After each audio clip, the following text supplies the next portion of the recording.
Okay, good morning, guys. So, till now, what we have finished in molecular orbital theory is first part, second part, third part. There are three parts. In last part, in third part, what we have seen is कि कैसे हम electronic configuration को हम लिखते हैं. कुछ basic चीज़ें हमने जानी थी, बट इसको हम टोटली कम्पिटिटिव एग्ज़ाम के पॉइंट ऑफ व्यू से यदि हम देखें तो इसमें काफ़ी वैरायटीज़ के क्वेश्चंस आते हैं. उन वैरायटीज़ के क्वेश्चंस को हम कैसे सॉल्व करेंगे, स्पेशली इसमें ऑर्डर वाले जो क्वेश्चंस आते हैं वो यहाँ पे हमको सॉल्व करने हैं.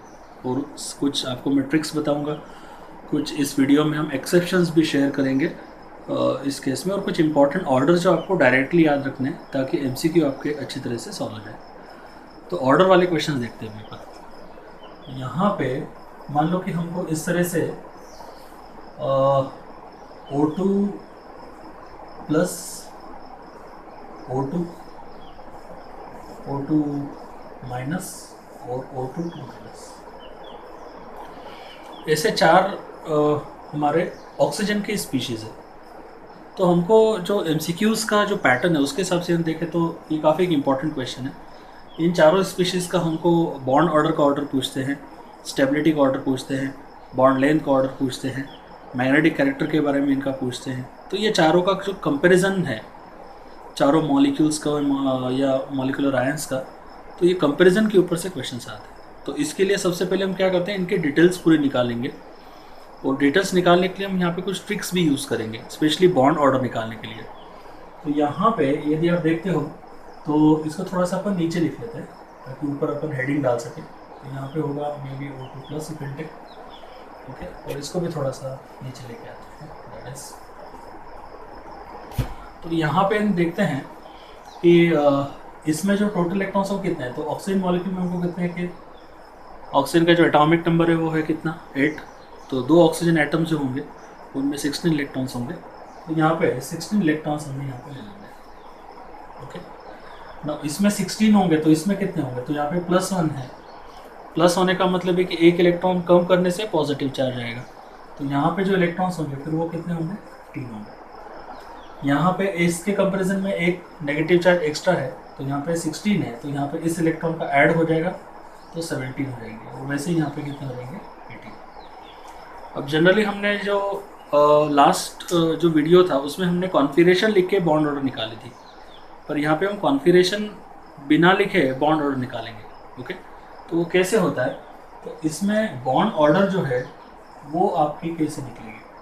तो बॉन्ड ऑर्डर निकालने के लिए आप क्या करो कि बॉन्ड ऑर्डर इक्वल टू यहाँ पे आपका आएगा कितना, देखो इसमें से आप क्या करेंगे, 10 बाहर निकाल दो. इसमें से 10 हम बाहर निकाल देंगे तो ये हो गया 10. मतलब 15 में से ओनली 10 कंसिडर करना है. और 15 में से 10 बाहर निकाल दी तो अभी बचा कितना, 5. उस 5 को इसमें से क्या कर देंगे, माइनस कर देंगे. डिवाइडेड बाय आपको क्या करना है, 2 करना है. तो ऐसे करने से यहाँ पे आपकी बॉन्ड ऑर्डर जो है वो यहाँ से निकल के आ जाएगी कितनी, बॉन्ड ऑर्डर आएगी 10 - 5 मतलब 5/2, दैट्स इट, 2.5. ओके, सेम तरीके से आपको यहाँ पे बॉन्ड ऑर्डर निकालना. कैसे, तो ये जो 16 है इसमें से 10 आप पहले से ही बाहर निकाल दो. ये हो गया 10 माइनस जो 10 बाहर निकालने के बाद 6 बचा है उसको इसमें से सब्ट्रैक्ट कर दो. तो ये हो जाएगा 6 डिवाइडेड बाय 2. तो यहाँ पे हो जाएगा कितना, 4/2. 4/2 मतलब कितना आएगा, डायरेक्टली कर देंगे. 4/2 मतलब यहाँ पे बॉन्ड ऑर्डर कितनी आएगी. ओके, सेम यहाँ पे 10 इसमें से बाहर निकाल दिया तो बॉन्ड ऑर्डर आपके जो आ गए वो कितने आ गए, 10 बाहर निकाल दिया माइनस 17 में से 10 बाहर निकाल दिया, बचे कितने, 7. 10 में से वो 7 क्या कर दो, माइनस कर दो. 10 में से 7 माइनस कर दिया, डिवाइड बाय 2 कर दिया तो आपका कितना आएगा, 3/2. 3/2 मतलब कितना आएगा, 1.5. और सेम यहाँ पे बॉन्ड ऑर्डर आपकी आ जाएगी क्या, इसमें से 10 बाहर निकाल दिया. ओके, बचा कितना, 8. 8 इसमें से क्या कर दो, माइनस कर दो, डिवाइडेड बाय 2. तो यहाँ पे कितना आएगा, 2/2, दैट इज 1. तो ऐसे करके आप क्या कर सकते हो, बॉन्ड ऑर्डर निकाल सकते हो. ठीक है, तो ये एक ट्रिक है जिससे आप बॉन्ड ऑर्डर निकाल सकते हो. 15 है, 15 में से 10 बाहर निकाल दिया, बचा कितना, 5 इसमें से माइनस कर दिया, डिवाइड बाय 2. सेम 16 है, इसमें से 10 बाहर निकाल दिया, यहाँ पे लिख दिया. 16 में से 10 बाहर निकाल दिया तो बचे कितना, 6. वो 10 में से माइनस कर दिया. बट इस पर्टिकुलर शॉर्टकट की लिमिटेशन है. लिमिटेशन ये है कि ये जो शॉर्टकट है ये आपको सिर्फ 14 और उससे ज़्यादा इलेक्ट्रॉन्स मॉलिक्यूल में हो तो ही आप इसको यूज़ कर सकते हो, तभी आप इसके लिए यूज़ कर सकते हो। 14 से यदि कम हुए तो फिर आपको एज यूजल प्रैक्टिस से तो वैसे डायरेक्टली आ सकता है, वो काफ़ी प्रैक्टिस के तो हमको पता चलता है ट्रेंड, बट यदि आपको तो भी इस शॉर्टकट के थ्रू आप नहीं निकाल पाओगे यदि इलेक्ट्रॉन 13 या 12 है या फिर 14 से कम है, तो उसके लिए आपको फुल कॉन्फ़िगरेशन ही लिखना पड़ेगा। बट एक्चुअली में ज़रूरत नहीं पड़ती, यदि आप पूरे मॉलिक्यूल का निकालोगे तो उसमें एक पैटर्न हमको दिखता है, वो पैटर्न से आप उनको याद भी कर सकते हो, ठीक है। जैसे कि H2 और उसके बाद He2, Li2, B2, B2, B2, C2, N2, इन सब के निकाल के देखोगे तो एक ट्रेंड अपने को मिलता है। वो ट्रेंड हमको बॉन्ड ऑर्डर को याद करने के लिए हेल्प करता है, मतलब ऐसा कुछ निकालने की ज़रूरत नहीं पड़ती इन शॉर्ट। तो ये शॉर्टकट है 14 या 14 से ज़्यादा इलेक्ट्रॉन्स के लिए हम इस शॉर्टकट को क्या कर सकते हैं, यूज़ कर सकते हैं। अब इस पर्टिकुलर बॉन्ड ऑर्डर का यूज़ हम क्या करेंगे, मतलब बॉन्ड ऑर्डर से हम क्या कर सकते हैं। तो बॉन्ड ऑर्डर से आप क्या कर सकते हो, काफ़ी सारी चीज़ें बॉन्ड ऑर्डर से रिलेटेड होती है, डायरेक्टली प्रोपोर्शनल होती है बहुत सारी चीज़ें। जैसे कि यदि हम यहाँ पे देखेंगे तो बॉन्ड ऑर्डर जो है it is directly proportional to stability. Bond order is directly proportional to stability, मतलब बॉन्ड ऑर्डर का जो ऑर्डर रहेगा वही ऑर्डर किसका रहेगा, स्टेबिलिटी का रहेगा। वैसे बॉन्ड ऑर्डर जो होता है that is directly proportional to bond strength, it is directly proportional to bond strength. मतलब बॉन्ड स्ट्रेंथ का भी ऑर्डर यदि आपको पूछा है तो जो ऑर्डर बॉन्ड ऑर्डर की होगी वही बॉन्ड स्ट्रेंथ की होगी। उसके बाद बॉन्ड ऑर्डर जो होता है is directly proportional to bond dissociation energy. Bond dissociation energy का भी डायरेक्टली प्रोपोर्शनल है, तो ये ऑर्डर पूछे तो यही वाली ऑर्डर लगाएंगे। और इसके अलावा bond order is inversely proportional to bond length, this is very important. तो बॉन्ड लेंथ का रिलेशन कैसा होता है, इनवर्स होता है। बॉन्ड ऑर्डर और बॉन्ड लेंथ में रिलेशन इन्वर्ट होता है। बॉन्ड ऑर्डर मतलब दो एटम के बीच नंबर ऑफ बॉन्ड्स, यदि वो ज़्यादा होते तो बॉन्ड लेंथ शॉर्ट रहती है। तो इस तरह से bond order is inversely proportional to bond length. तो ये तीनों चीज़ें डायरेक्टली प्रोपोर्शनल होती है, इनवर्सली प्रोपोर्शनल है। इसका मतलब आपको कोई भी 1, 2, 3, 4 बॉन्ड ऑर्डर का इटसेल्फ यदि क्वेश्चन आता है तो आपको सभी केसेस में सिर्फ बॉन्ड ऑर्डर निकालनी है। बॉन्ड ऑर्डर निकालने के लिए 14 या 14 से ज़्यादा हो तो शॉर्टकट है, मतलब क्वेश्चन आपका जल्दी से सॉल्व हो जाएगा। तो बॉन्ड ऑर्डर निकालो और बॉन्ड ऑर्डर निकालने के बाद ये चारों चीज़ें आपको अपने आप ही मिल जाएगी। ओके, तो हम थोड़ा सा इसी एग्जाम्पल में इन सभी चीज़ों को एक बार लिख लेते हैं ताकि आपको याद रहे, क्लियर रहे चीज़ें।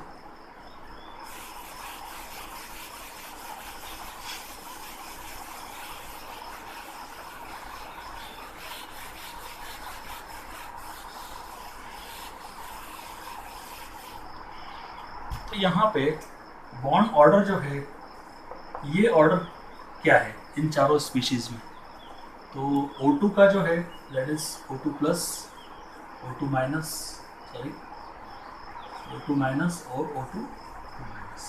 तो यहाँ पे बॉन्ड ऑर्डर कितना है, इसका है कितना 2.5, इसका 2, इसका 1.5, इसका 1। तो ऐसे करके बॉन्ड ऑर्डर लगा दी। तो ये बॉन्ड ऑर्डर की ऑर्डर जो है वो इस तरह से आ गई, इस तरह का है बॉन्ड ऑर्डर का ऑर्डर है। सबसे ज़्यादा बॉन्ड ऑर्डर किस में है, O2 प्लस में है। तो यदि आपको स्टेबिलिटी भी यहाँ पे पूछी है तो स्टेबिलिटी का भी ऑर्डर वैसे ही रहेगा, सेम टू सेम। क्या होगा, स्टेबिलिटी का ऑर्डर सेम रहेगा, ठीक है, दिस इज सेम। यहाँ पे वैसे आपको बॉन्ड डिसोसिएशन एनर्जी का ऑर्डर पूछा है तो भी क्या होगा, ये this will be same. Okay, वैसे यहाँ पे यदि आपको बॉन्ड लेंथ का ऑर्डर पूछा है, बॉन्ड लेंथ का ऑर्डर पूछा है, तब ये क्या हो जाएगा, रिवर्स हो जाएगा। उस केस में यहाँ पे O2 प्लस की बॉन्ड लेंथ सबसे शॉर्ट रहेगी, उसके बाद यहाँ पर रहेगा O2, उसके बाद रहेगा O2 माइनस और उसके बाद रहेगा O2 माइनस। तो ऐसे करके आप बॉन्ड ऑर्डर का यूज़ करके जो ऑर्डर बॉन्ड ऑर्डर की वही ऑर्डर स्टेबिलिटी की, बॉन्ड डिसोसिएशन एनर्जी की, इवन बॉन्ड स्ट्रेंथ की भी वही ऑर्डर रहेगी, ठीक है, बॉन्ड स्ट्रेंथ की भी वही ऑर्डर रहेगी, बॉन्ड डिसोसिएशन एनर्जी या फिर अपन यहाँ पे लिख देते हैं क्या, बॉन्ड स्ट्रेंथ। तो बॉन्ड स्ट्रेंथ की जो ऑर्डर है वो भी क्या रहेगी, सेम। तो बॉन्ड ऑर्डर की जो ऑर्डर है वही स्टेबिलिटी की, वही बॉन्ड स्ट्रेंथ की, डिसोसिएशन की, और उसका इन्वर्स ऑर्डर आएगा किसमें, बॉन्ड लेंथ। तो O2 2 माइनस का बॉन्ड लेंथ सबसे ज़्यादा होगा और O2 प्लस का जो बॉन्ड लेंथ है वो सबसे शॉर्ट होगा, ठीक है। इसके अलावा मैग्नेटिक कैरेक्टर का यदि अपन देखें, मैग्नेटिक कैरेक्टर तो ये जो पर्टिकुलर होता है इसमें सिर्फ O2 माइनस को छोड़ के बाकी सब के सब जो होते हैं वो कैसे होते हैं, पैरामेडिक होते हैं। तो पैरामेडिक के लिए मैं P यूज़ कर रहा हूँ, this is paramagnetic, this is paramagnetic, this is paramagnetic and this is what, diamagnetic. Okay, यहाँ पे P का मतलब मैंने क्या लगाया है, P का मतलब लगाया है यहाँ पे मैंने पैरामेडिक, और यहाँ पे D का मतलब क्या लगाया है मैंने, दिस इज डायमेडिक। ओके, तो ऐसे करके स्पीशीज में ऑक्सीजन वाली जो स्पीशीज है उसमें आप डायरेक्टली ध्यान रखो O2 2 माइनस डायमेडिक होता है, बाकी सब के सब जो होते हैं वो पैरामेडिक होते हैं। और आप जस्ट इमेजिन करो ना, हमने पार्ट 3 में कॉन्फिगरेशन लिखा था O2 का, तो उसमें पाई 2px में एक इलेक्ट्रॉन था और पाई 2py में एक इलेक्ट्रॉन था, ठीक है ना, सॉरी पाई स्टार 2px में एक इलेक्ट्रॉन था और पाई स्टार 2py में एक इलेक्ट्रॉन था इसके अंदर। अब प्लस लेंगे तो पाई स्टार 2py का एक कम हो जाएगा, तो भी पाई स्टार 2px में एक बचेगा, तो पैरामेडिक। O2 माइनस लेंगे तो पाई स्टार 2px में पेयरिंग हो जाएगी और पाई स्टार 2py में एक बचेगा, तो भी पैरामेडिक। तो आप माइंड में इमेजिन करो O2 का, और O2 का ही यूज़ करके उसी में इलेक्ट्रॉन कम करोगे, ज़्यादा करोगे, तो आपको अनपेड इलेक्ट्रॉन की वैल्यू पता चल जाएगी। O2 2 माइनस में 2 इलेक्ट्रॉन बढ़ के आएंगे, तो पाई स्टार 2px में भी एक आएगा और पाई स्टार 2py में एक आएगा, तो पेयरिंग हो जाएगी, और इस तरह से यहाँ पे अनपेड इलेक्ट्रॉन 0 हो जाएगा, तो वो कैसा आएगा, डायमेडिक। तो ऐसे करके ये ऑर्डर वाले क्वेश्चन जो है, कैसे हम ट्रिक से बॉन्ड ऑर्डर निकालते हैं और बॉन्ड ऑर्डर से बाकी की प्रॉपर्टीज़ कैसे निकालते हैं, और एक स्पीशीज़ का जो न्यूट्रल स्पीशीज उसका इलेक्ट्रॉनिक कॉन्फिगरेशन माइंड में या फिर हम लिख के बाकी सबका मैग्नेटिक कैरेक्टर और अनपेड इलेक्ट्रॉन की वैल्यू हम यहाँ से पता कर सकते हैं, ठीक है। और वैसे ही आपके और भी कुछ ऑर्डर्स यहाँ पे आते हैं, और भी काफ़ी सारे ऑर्डर्स आएंगे। ऑर्डर वाले क्वेश्चंस में ये एक एग्जांपल है। इसके अलावा आपका नाइट्रोजन वाली जो स्पीशीज है, nitrogen N2, N2 plus, N2 minus और N2 2 माइनस, ये भी एक स्पीशीज होती है, ठीक है। तो यहाँ पे यदि आप देखोगे तो बॉन्ड ऑर्डर जो है वो कितनी आएंगी, बॉन्ड ऑर्डर जो है वो यहाँ पे कितनी आएंगी, तो यहाँ पे कितने इलेक्ट्रॉन्स है, टोटल इलेक्ट्रॉन जो है वो यहाँ पे कितने, 14, यहाँ पे टोटल इलेक्ट्रॉन जो है वो कितने, 14, N2 में जो इलेक्ट्रॉन्स है वो कितने हैं, 14, ठीक है। 14 इलेक्ट्रॉन तो कैसे आएगा यहाँ पे बॉन्ड ऑर्डर, फिर से 10 माइनस 4/2 दैट इज 2/2, सॉरी कितना आएगा, 6/2 दैट इज 3। वैसे N2 माइनस जो है इसमें कितने इलेक्ट्रॉन्स होंगे, 15, तो यहाँ पे बॉन्ड ऑर्डर की वैल्यू जो है वो किस तरह से आएगी, that is 10 minus 5 divided by 2 that is 5/2, मतलब यहाँ पे कितनी आएगी, 2.3। वैसे N2 प्लस की में 13 इलेक्ट्रॉन्स होते हैं, तो उसका भी N2 प्लस में इलेक्ट्रॉन्स 13 होते हैं, तो ये शॉर्टकट यहाँ पे नहीं चलेगा, ये शॉर्टकट यहाँ पे नहीं चलेगा। आपको वैसे जो है वो मैन्युअली कर सकते हो या फिर आप थोड़ा सा प्रैक्टिस करो तो अपने आप ही आपको आइडिया आ जाएगा। तो यहाँ पे जो बॉन्ड ऑर्डर आती है वो भी कितनी आती है, 2.5, दैट इज ऑल्सो 2.5। अब N2 का इमेजिन करो, N2 प्लस में क्या चेंज आएंगे, आप माइंड में कर लो और हो जाता है। वैसे यहाँ पे N2 2 माइनस जो है इसमें इलेक्ट्रॉन्स कितने हैं, तो N2 माइनस में कितने, 15, तो इसमें कितने होंगे, 16, तो यहाँ पे बॉन्ड ऑर्डर की वैल्यू कितनी आएगी, 10 माइनस 6 डिवाइडेड बाई 2, मतलब 2 अपॉन कितना आएगा, 4/2, 4/2 और यहाँ पे 2। तो ऐसे करके आप यहाँ पे क्या कर सकते हो, बॉन्ड ऑर्डर निकाल सकते हो। सो इन दोनों की जो बॉन्ड ऑर्डर है वो क्या आएगी, यहाँ पे सेम रहेगी, बॉन्ड ऑर्डर सेम है तो स्टेबिलिटी भी क्या रहेगा, सेम रहेगा, ओके। तो इस केस में हमको बॉन्ड ऑर्डर यहाँ पे मिल गई, शॉर्टकट से फिर से हमने यहाँ पे यूज़ कर लिया। और बॉन्ड ऑर्डर दो मैंने आपको एग्जांपल बताया, O2 की स्पीशीज और नाइट्रोजन की स्पीशीज में शॉर्टकट कैसे यूज़ करते हो, बॉन्ड ऑर्डर कैसे निकालते हैं। भैया अपने को बॉन्ड ऑर्डर यहाँ पे मिल गई, तो इस बॉन्ड ऑर्डर से फिर बाकी की प्रॉपर्टीज हम क्या कर सकते हैं, निकाल सकते हैं, है ना। मतलब अपने को यदि यहाँ पे क्या है, बॉन्ड ऑर्डर का जो ऑर्डर है वो यहाँ पे कैसा है, तो N2 का सबसे ज़्यादा, N2 जो है, N2 और N2 की जो स्पीशीज है प्लस और माइनस दोनों इक्वल, और N2 2 माइनस का जो बॉन्ड ऑर्डर है वो सबसे कम। तो ये बॉन्ड ऑर्डर का ऑर्डर है। यदि अपने को बॉन्ड डिसोसिएशन एनर्जी और बॉन्ड स्ट्रेंथ इसका भी अपने को ऑर्डर पूछा हो तो यहाँ पे क्या होगा, this will be same, okay. वैसे यदि अपने को यहाँ पे स्टेबिलिटी का ऑर्डर पूछा है यदि आपको स्टेबिलिटी का भी ऑर्डर पूछा है तो भी यहाँ पे क्या रहेगा, ये सेम। और बॉन्ड लेंथ का यदि हमको ऑर्डर पूछा है, बॉन्ड लेंथ का, तब ये ऑर्डर हो जाएगा रिवर्स, क्योंकि बॉन्ड ऑर्डर और बॉन्ड लेंथ में कैसा रिलेशन है, इनवर्स रिलेशन है।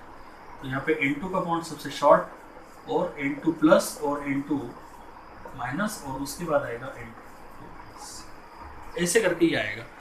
कुछ बुक्स में ऐसा दिया हुआ है कि इनके कंपैरिजन में भी कुछ दिए हुए चेंजेस, पर जितने भी अपने नीट के जो बुक्स हैं या जेई के जो बुक्स हैं उसमें जो एमसीक्यू के आंसर है उसके हिसाब से मैंने आपको बता दिया। अदरवाइज कुछ बुक्स रेफरेंस बुक में दिया हुआ है कि इनकी जो ऑर्डर है बॉन्ड ऑर्डर वो सेम नहीं रहती, क्योंकि इसके अंदर मतलब बॉन्ड ऑर्डर तो सेम रहती है पर स्टेबिलिटी सेम नहीं रहती, क्योंकि इसमें N2 प्लस जो है इसमें एंटी बॉन्डिंग इलेक्ट्रॉन की संख्या कम रहती है और N2 माइनस में एंटी बॉन्डिंग ज़्यादा होता है। तो ऐसा कुछ बुक्स में दिया है कि N2 प्लस जो है वो ज़्यादा स्टेबल होता है, बट एक्चुअली में हम जो नीट और जेई की बुक्स जो हम सॉल्व करते हैं उनमें मोस्ट ऑफ द एमसीक्यूज में यही आंसर दिया होगा, तो यही आई थिंक प्रेफरेबल है।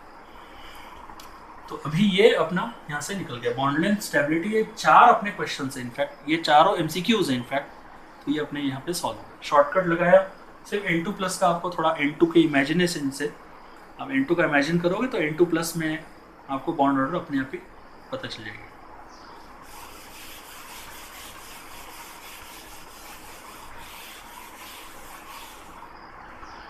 अब इसमें कुछ और यहाँ पे हम कवर करते हैं कुछ एक्सेप्शनल फैक्ट्स यहाँ पे हम कवर करते हैं, ठीक है। कुछ एक्सेप्शनल फैक्ट्स जिसके ऊपर एमसीक्यूज बनते हैं, ओके, नीट जेई लेवल पे एमसीक्यूज बनते हैं। तो यहाँ पे सबसे पहला यदि अपन देखेंगे तो सबसे फर्स्ट जो एग्जांपल है वो है C2, ओके। मैं आपको सब एक्सेप्शंस एक एक करके बताते जाता हूँ। तो आपके रेगुलर जो क्वेश्चन है, देखो हमने पहले 2 एग्जाम्पल पार्ट 3 में देखे जो रेगुलर एग्जाम्पल्स है, उसके बाद हमने ऑर्डर वाले स्पीशीज़ वाले, ऑर्डर वाली जो सेम स्पीशीज़ जो होती है उनके ऑर्डर जो है वो कैसे, वो एक क्वेश्चन सॉल्व किया, मतलब टारगेटेड हम देख रहे हैं, एक एक टारगेट को कवर कर रहे हैं। रेगुलर एग्जाम्पल्स, उसके बाद ऑर्डर वाले एग्जाम्पल्स, और अभी यहाँ पे हम कर रहे हैं एक्सेप्शंस।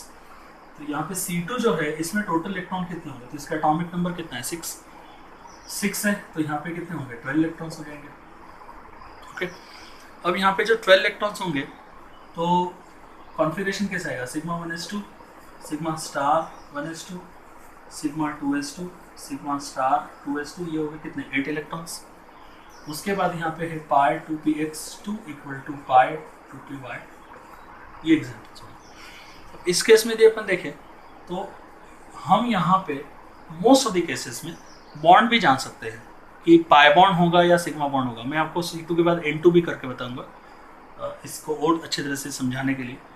तो यहाँ पे हम क्या कर सकते हैं, ये बॉन्डिंग है, एंटी बॉन्डिंग है, तो ये क्या हो गया, कैंसिल हो गया, ये बॉन्डिंग एंटी बॉन्डिंग क्या हो गया, कैंसिल हो गया, ओके।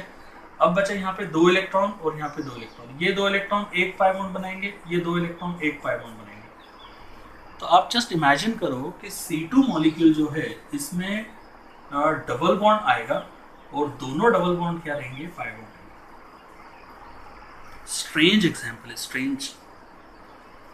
और यदि आप बॉन्ड ऑर्डर भी निकालोगे, यहाँ पे यदि अपन बॉन्ड ऑर्डर भी निकाल ले, ठीक है, तो बॉन्ड ऑर्डर में यहाँ पे कितने हैं, 2 और 2 4 और 2 6 और 2 8, 8 इलेक्ट्रॉन कौन से, बॉन्डिंग है, माइनस एंटी बॉन्डिंग कितने हैं, 2 into 4 डिवाइडेड बाय 2 कितना आएगा, तो यहाँ पे कितना आएगा, 4/2, मतलब बॉन्ड ऑर्डर कितनी आएगी, 2 आएगी।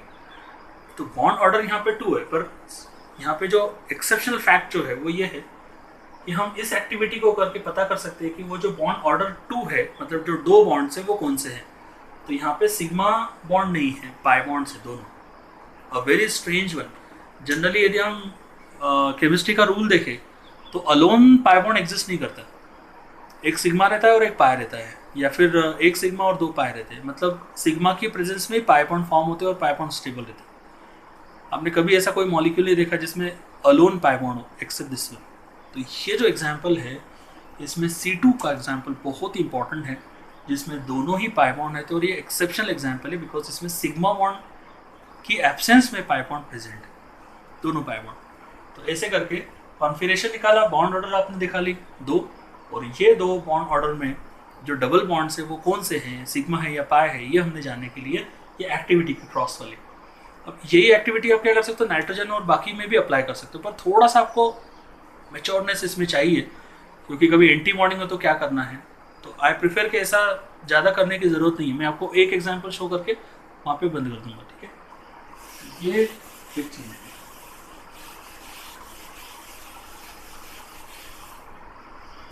जैसे हम इंटू का यदि अपन देखें, एक्सेप्शनल फैक्ट्स नहीं है, पर एक जस्ट अभी जो क्रॉस वाला है उसको थोड़ा एक्सटेंड कर देता हूँ मैं।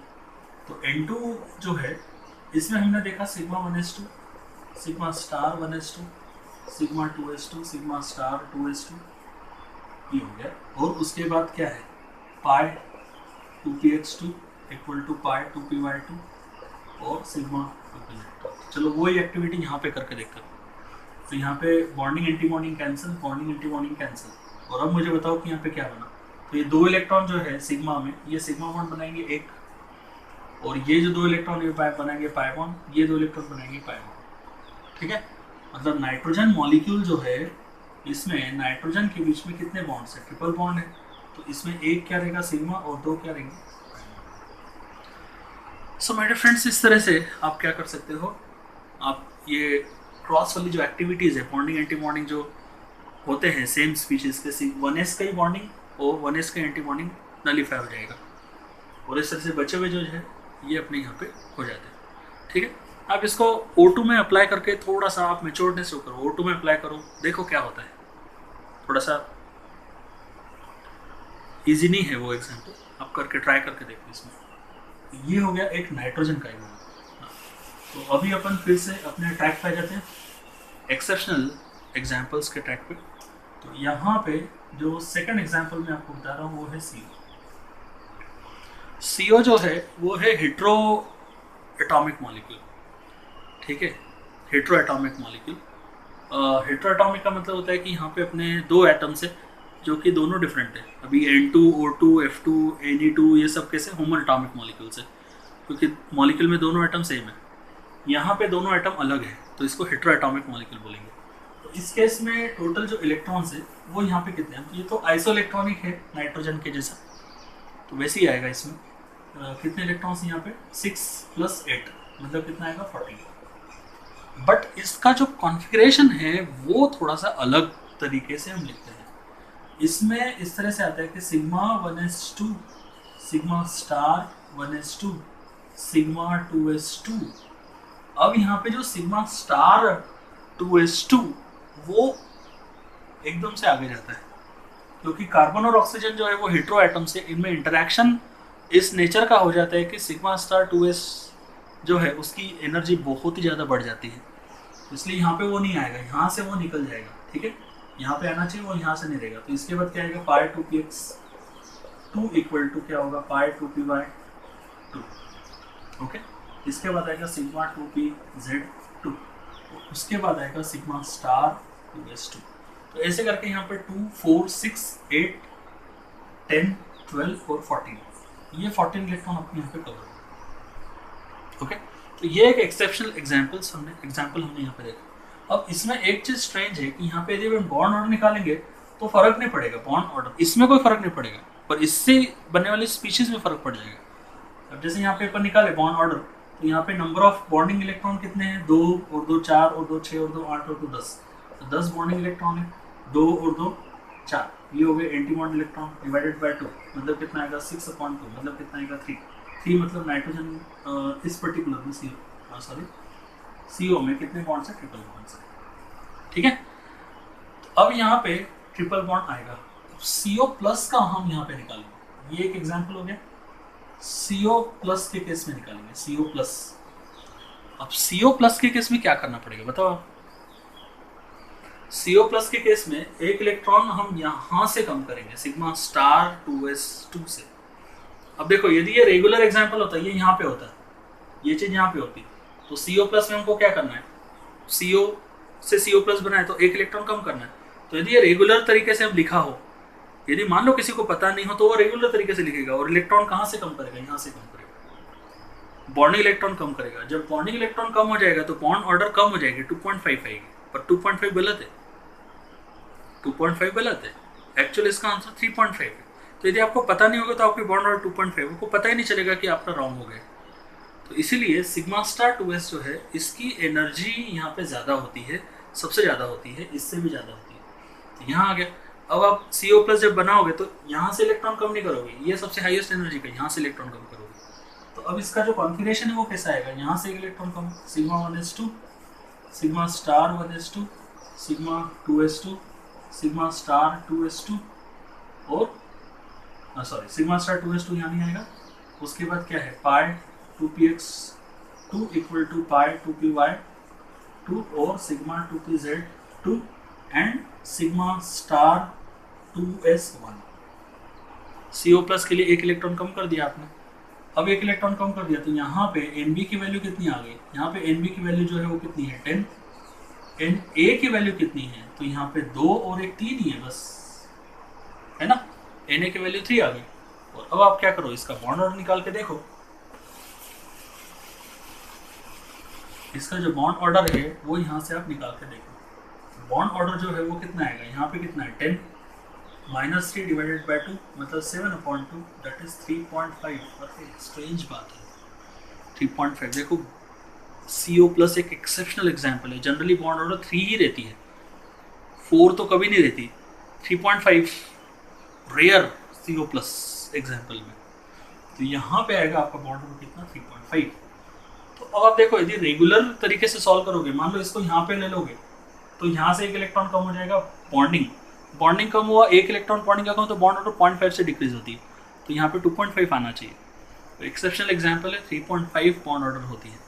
तो ये एक चीज़ आपको ध्यान रखनी है। ओके, तो मैंने आपको बताया बेटा कौन सा C2 का एक एग्जाम्पल आपको मैंने बताया, C2 का एग्जाम्पल बताया, C2 का एक एग्जाम्पल बताया और CO और CO प्लस, ऐसे 2 एग्जाम्पल्स मैंने आपको बताया। CO प्लस 3.5, C2 में दोनों पाई बॉन्ड्स। इसके अलावा आपको थर्ड जो एग्जाम्पल है वो है H2 प्लस और H2 माइनस, ये स्पीशीज में हम यहाँ पे निकालते हैं। तो H2 जो है इसका जो H2 जो है, चलो कर लेते हैं, तो 2 आएगा यहाँ पे। तो बॉन्ड ऑर्डर वैल्यू कितनी है, मतलब सिग्मा 1s2 आएगा बस। ओके, तो यहाँ पे जो बॉन्ड ऑर्डर है वो कितनी आएगी 2 -0 एंटी बॉन्डिंग करेंगे डिवाइडेड बाय 2 मतलब कितना आएगा 1। अब H2 प्लस में एक, तो सिग्मा 1s1, यहाँ पे क्या बनेगा बॉन्ड ऑर्डर क्या बनेगा 1 -0/2 मतलब 1/2 मतलब कितनी आएगी क्वांटिटी। और H2 माइनस जो है इसमें टोटल इलेक्ट्रॉन कितने होंगे 3, तो यहाँ पे कितना आएगा sigma 1s2 and sigma star 1s1। ठीक है, सिग्मा 1s2 और सिग्मा स्टार 1s1 आएगा। तो बॉन्ड ऑर्डर जो है वो कितनी आएगी, 2 इलेक्ट्रॉन है यहाँ पे, बॉन्डिंग के 2 इलेक्ट्रॉन, एंटी बॉन्डिंग में 1 डिवाइडेड बाय 2 मतलब कितना आएगा 1/2 दैट इज 0.5। यहाँ पे बॉन्ड ऑर्डर जो है वो H2 प्लस और H2 माइनस में सेम आ रही है। ठीक है, तो बॉन्ड ऑर्डर की जो ऑर्डर है वो तो इस तरह से है, बॉन्ड ऑर्डर की जो ऑर्डर है वो है H2 में ज़्यादा H2 प्लस और H2 माइनस, बट स्टेबिलिटी का ऑर्डर ऐसा नहीं है। स्टेबिलिटी का ऑर्डर ऐसा नहीं है, स्टेबिलिटी का जो ऑर्डर है वो इस तरह से है। स्टेबिलिटी जो है वो कैसी होगी, H2 प्लस और H2 माइनस ऐसी होगी।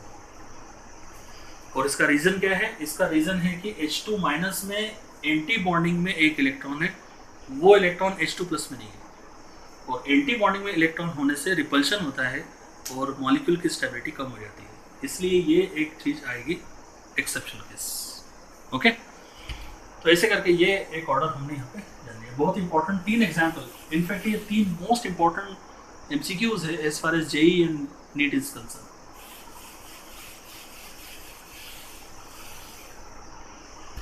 और इसके अलावा कुछ और चीज़ें आप यहाँ पे ध्यान रखेंगे 4th वन, जैसे कि यहाँ पे H2 की स्टेबिलिटी है, ये स्टेबिलिटी का ऑर्डर है। ठीक है, this is order of stability का ऑर्डर। आप ये MCQ डायरेक्टली ध्यान रखो, आप सॉल्व कर अपने लेवल पे कर सकते हैं इसको। तो H2 की स्टेबिलिटी सबसे ज़्यादा, उसके बाद होती है B2 और उसके बाद होती है Li2। ये एक चीज़ आप ध्यान रखो। ओके, अब इसमें यदि अपन बॉन्ड ऑर्डर देखेंगे तो ये बॉन्ड ऑर्डर सबकी 1 है, सबकी जो बॉन्ड ऑर्डर है 1 है, बॉन्ड ऑर्डर सेम है तो भी स्टेबिलिटी अलग है, तो एक्सेप्शन केस हो गया। ठीक है, तो ये एक एग्जांपल हमने यहाँ पे देखा। तो इस तरह से काफ़ी सारे MCQs जो है वो हमने यहाँ पे सॉल्व कर ली। हेटेरोएटॉमिक मॉलिक्यूल के और एग्जांपल्स आप ले सकते हो। इसके अलावा आप कुछ और चीज़ें हम देखो, आइसोइलेक्ट्रॉनिक स्पीशीज जो है, आइसोइलेक्ट्रॉनिक स्पीशीज जो होती है उनमें नंबर ऑफ इलेक्ट्रॉन सेम रहते, तो बॉन्ड ऑर्डर आपको अलग अलग निकालने की जरूरत नहीं है। जैसे कि मान लो यहाँ पे मैं लेता हूँ N2, हमने यहाँ पे कितना लिया CO, और यहाँ पे अपन ले सकते हैं क्या CN माइनस। ये सब कैसी है, आइसोइलेक्ट्रॉनिक स्पीशीज है। यहाँ पे टोटल इलेक्ट्रॉन्स कितने हैं, टोटल इलेक्ट्रॉन्स तो 7 + 7 कितने होंगे 14, 6 + 8 कितने होंगे 14, 6 + 7 कितने होंगे 13 और एक माइनस, तो ये 14। तो ये आइसोइलेक्ट्रॉनिक स्पीशीज है। तो इन सब में जो है वो बॉन्ड ऑर्डर, यदि आपको एक की पता है तो बाकी सबकी भी सेम लगा सकते हो। तो यहाँ पे कितनी है, तो ऐसे करके ये हेटेरोएटॉमिक मॉलिक्यूल्स में भी आप इन चीज़ों को कर सकते हो। तो ये कुछ एक्सेप्शनल एग्जांपल्स हमने यहाँ पे देखे और काफ़ी अमेजिंग चीज़ें मॉलिक्यूलर ऑर्बिटल थ्योरी के बारे में हमने यहाँ पे डिस्कस किया।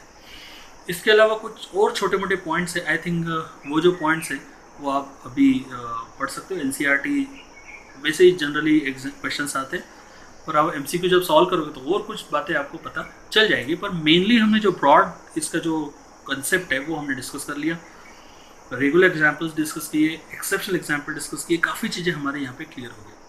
तो आई थिंक अपना जो मॉलिक्यूलर ऑर्बिटल थ्योरी है वो यहाँ पे सब मैंने आपको बता दिया। आप इसको देख सकते हो, स्क्रीनशॉट ले सकते हो। ओके, चलो मॉलिक्यूलर ऑर्बिटल थ्योरी का ये जो पार्ट है ये हमारा ये फाइनल लेक्चर था जो हमने यहाँ पे कंप्लीट कर दिया।